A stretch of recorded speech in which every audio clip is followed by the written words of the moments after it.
Hi, everybody. Welcome back to the Vitality Project. I'm Dr. Bob. Yesterday, we emphasized that during a time like right now, where you have a collective crisis, we all know about it, the coronavirus pandemic, we emphasized how absolutely crucial it is that we commit to reaching out to one another compassionately. One way of thinking of it is in place of a dog-eat-dog kind of panic response right now, it's even more important than ever that we consciously, intentionally reach out to instead practice random acts of kindness. So that was our topic yesterday.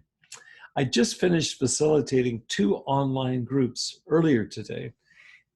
Both were held with men, adult male clients who are currently living here locally in treatment centers for addiction treatment. I felt really honored to meet with them today. And while we were discussing all that's going on right now, one of the participants shared the following question. The context was we were talking about providing support for one another, reaching out and staying connected. And one of the participants asked, he said, "Didn't Charles Darwin say something about survival of the fittest?" In the context of our talking about reaching out with kindness to other people. That was his question. I responded this way. I said, yes, he did. Yes, Darwin did. But what do you think he meant by the fittest, at least when it applies to human beings? You see, we human beings are hardwired, and we've been talking about this recently here at the Vitality Project. We're hardwired to operate best when we are connected to others. One author puts it this way: we are inherently social animals. I shared with this young man from the group who had asked the question about Darwin and survival, I shared with him the following story. Some years ago, I came across an article in a well-known business journal, and the author was making the point that those business people most likely to succeed long-term are those that have emotional and social intelligence. This author cited several key studies that had just come out at Harvard University that had borne this observation out.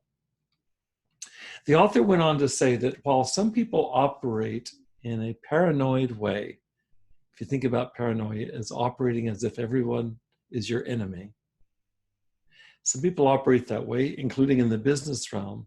But he says those individuals that succeed most in life, including in business, are those which operate instead in a, what he called a pronoid way.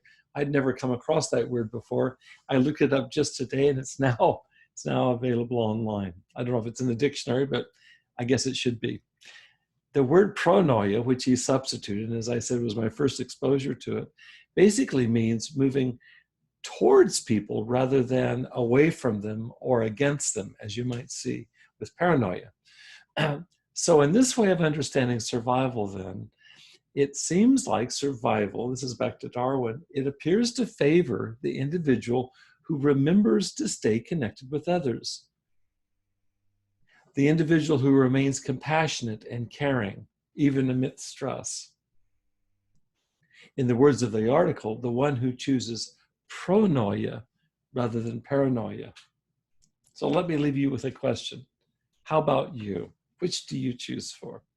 Pronoia or paranoia?